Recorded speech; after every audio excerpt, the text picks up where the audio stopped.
Hey lovelies, this is Tara LaShawn with my spill on Power Season 4, Episode 2. Things are going to get worse, and things are definitely about to hit the fan. It's about to hit the fan. First of all, let me say, if you have not watched the episode and you don't want a spoiler, this is full of spoilers, so please, watch the episode, come back later, and click the like button, okay? But getting into this episode, we start off with Ghost, who he's still in prison because he was denied bail. And since he took a beating the night before, he is peeing blood, he's limping around and everything. He goes to talk to Proctor, and Proctor's like, did you fight back? And he's like, no, I didn't. It was 2 against 1 in a, dark little spot. And Proctor's like, okay, great. So at this moment starting out, they're trying to prove Angela is doing this to be vindictive, and Ghost is like, put me on the stand, and Angela's like, are you going to put me on the stand? And they have an actual mock trial where John is asking Angela questions about her and James's relationship, and Proctor is asking James questions about him and Angela's relationship. And both of them trip up in this little mock trial thing where they're just asking them questions. They both trip up. James is like, I would never kill an FBI agent. And Proctor's like, you would never kill an agent? What's the difference between killing an agent and killing a regular person? Have you killed someone? He's like, you can't slip up like that in court, or else they have you, and you can't go back and you can't correct that. That right there is going to be set in stone. And so at the same time, and Angela's asking questions, and she's realizing, yes, it is a conflict of interest, because they brought up the facts. So even after this happened, you let him move into your apartment, destroy evidence against Tommy Egan that led him to be free, and you didn't think any of this was, you continued this relationship with him. And so at the same time, it's like that. They could have almost did a side-by-side of both of them saying, you can't put me on the stand. Because they're both going to mess it up. You can't put them on the stand. And, excuse me, this episode made me have to drink. And you have everything has been transformed. Everything has just, the conflict is James/Ghost being in jail. And it has made a ripple effect on everything. On Tasha and the kids. I think on Angela's thinking, it's made her challenge herself to if she's doing the right thing, or if she acted a little prematurely and she should have just came out and asked him, why is your fingerprints on Greg's door? To the fact that now Tommy is running the crew, and the crew is looking for Ghost. They're not looking for Tommy as the head. They're looking for Ghost. They're like, Ghost is still there, so what are we going to do? But Ghost was supposed to be out in the first place. He was supposed to be done with the game. He was supposed to just be doing the club. And then you have Dre, who has now who's acting like he has taken over Truth. He's peddling drugs out of the club. And he, being James, Ghost calls Dre to tell him, I'm gonna, because he knows he's being recorded. He's like, I'm gonna be in here for a little while longer, and I need you to step up and take care of and he's like, I got it, man. Yeah, I got it. I talk to Karen Bassett every day. Her and her dad, they want to pull out, but you know what? I stopped that from happening. And Ghost is kind of like, okay. Like, mental note, putting ass to Dre when I get out, because he doing something he ain't got no business, because he a little too cocky. And he's a little too two-sided, okay? Because he's still trying to prove himself to Kanan that he's with him, but then you acting like you with Ghost, it's all going to backfire. Tommy's going to put his foot up your ass, and I'm waiting for it. You have, oh gosh, so much happened within this 1 hour. I'll say this. You have, this is what got me. Ghost and the biscuit. So he's sitting, Proctor keeps telling him to be James St. Patrick, not to let anything that is ghost related come out of him. So he's sitting here, he's eating his biscuit, Inmate come up talking about, I'm still hungry, and that biscuit looks mighty succulent. And I'm like, you talking about the biscuit? You talking about Ghost? Because, you know, Ghost always looks so close to me. And he takes his biscuit. I had a biscuit for breakfast this morning. I had no idea that that scene was going to be on that show, but I had to take it to my advantage. And believe me, when I saw it, I was choking. And so he leans in and he's trying to flirt and everything, trying to put his hands on Ghost. I'm like, yeah, you got them old bedroom blue eyes or whatever. You know, you looking mighty nice. And Ghost sitting here like, I know this today. And he sneaks up under the table and breaks his arm. Breaks his hand. Who sees it? John. Not John. What is his name? Tony. Tony sees it. And Tony's like, okay. So later on, when Tony is talking to his new attorney, because he's like, and he did say this, he said, yeah, because that chink dropped my case real quick. So who is this guy, this nightclub owner? And so his new attorney is telling him, he's like, well, his name is James St. Patrick, grew up in Queens. They're trying to get him for killing an FBI agent. His business owner, Tommy Egan, was arrested with Felipe Lobos. And he's like, Egan? He's like, Thomas Egan? Tommy Egan. He's like, Tommy Egan. It's like, oh, okay. So that sparks a question. How does he know Tommy? Because he didn't really seem like he knew James, Ghost, or whatever. He just figured he was a big deal. But when Tommy's name came up, Egan, he was like, where did he grow up? Queens? Okay. So, there's a lot of speculation out there that Tony may be Tommy's father. I'm seeing it as Tony is trying to get away to finance his wife's cancer procedures, because she only has a year or so left. He's upset. He's in prison. He cannot be out to even be a comfort or a support to her. She came to visit him, and that was overwhelming for him because he really couldn't do anything. He's like, I always thought I would die before she does. So I saw it as he was trying to find a way where he could kind of be like, well, I'll protect you on the inside if you pay, you got these clubs or whatever, if you give me money. But it seems like it's a little more to that story. So I'm excited to see how that's going to play out. And if he is his dad, woohoo, woo, where you been, Pops? Anyway, so the murder weapon. This is when stuff gets, let me go back to Tasha and the kids. So Tasha's trying to tell Raina and that dang Tariq, we just have to be strong. We have to be a family. If anybody asks, do they call your dad Ghost? No, they do not.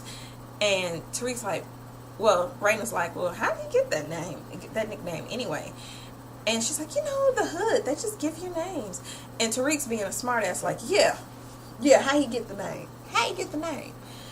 And I'm like, okay, Tariq, okay, you need to pump your brakes, okay? Because you think you know something, but you don't. And Tasha drives the kids to school, and she's telling them, how just act normal, and, you can't let this overtake you. She's telling Tariq, your dad, when he was your age, he made some mistakes. He ran with a real bad crew. He had one friend in particular named Kanan that was absolutely the worst. And so he's listening. He's like, But at the same time, on the street is reporters taking a picture of Tasha and Tariq in the car. And Tasha gets out and she tells the guy to stop. And she smashes his camera. And Tariq gets mad and he's like, okay, so yeah, that's how we supposed to act. I'm over it. I'm so over it. I'm so unbothered by y'all. And he's talking to Kanan and everything. And he's telling him he's unbothered. And Kanan's trying to, a.k.a. Slim, who he still thinks his name is Slim. He's telling him, yeah, man, it wouldn't be bad. Go see your dad. Go get some information out of him. See what's going on, Get the inside track on what's going on. That's basically what he's telling him. So when Tariq goes to see him, Tariq is really not even feeling being at the prison, seeing him, or even sad that his dad is in prison. He's just like, man, whatever. James tells him, be the man of the house, take care of your mother and your sisters. And he's like, Meanwhile, he's learning how to pick locks from Kanan and everything. And they still kicking it. And he actually asked him, he's like, yeah, my mom tried. He didn't say my mom. He said, yeah, you know, I heard a lot of stuff about my dad, you know, and he used to hang with somebody named Kanan. You know who he is? And I'm like, dude, you sitting here talking to him. You've been hanging out with him. Slim is Kanan. Kanan is Slim. Oh, I'm going to be glad when you figure this out, little boy. And he like, man, Kanan dead. He's like, Kanan's dead, man. And, of course, he thinks, episode made me want to drink a glass of wine. And, of course, he's thinking, okay, this came from Dre. Not Tasha. He's thinking this came from Dre. So he goes and jacks Dre up, and he's like, you need to keep your mouth shut. And he's like, wait a minute, I'm paying you to stay away from him. He's like, no, now you paying me. You paying me pretty much to keep from killing you. That's pretty much how I got it. He's like, you done made so many enemies. We don't care if you live or die, right, at this point. So you paying me to keep me from putting a bullet in you. And this is the person who shot their own son. So Kanan's crazy. I see it coming down to Ghost finding out that Tariq is hanging with him, and that's when Kanan really gonna die. But on to the club. They find the gun because Mike goes into the club. The FBI goes in there. They have a search warrant. They tell Dre. Well, Mike tells Dre. He's like, we need to look at the security footage. He's like, well, I have to shut down the whole system. He's like, shut it down. So when he shuts down as he's shutting down the whole system, Mike is just wandering around. He goes into the office, James's office. He plants the gun at the bar underneath one of the little holders, whatever. He plants the gun.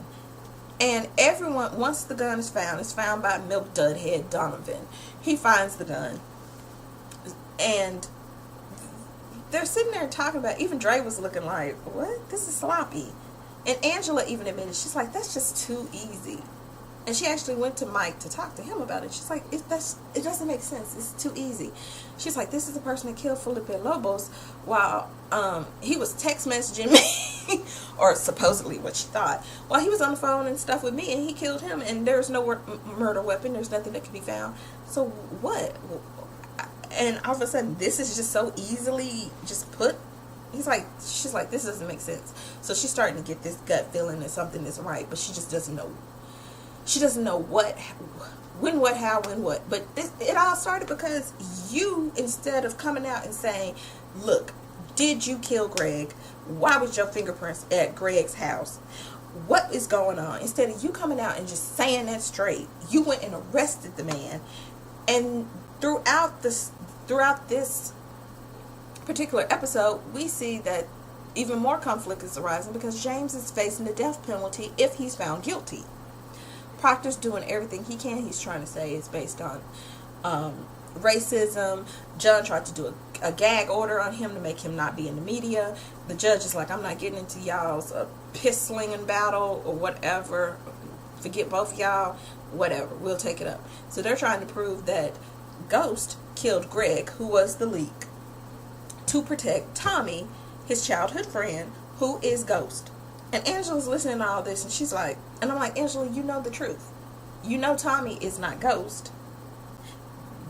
There's really not any evidence to prove that they killed Lobos.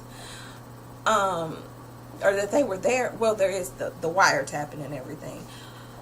And so Proctor even warns Tommy, he's like, this was happening, you need to lay low.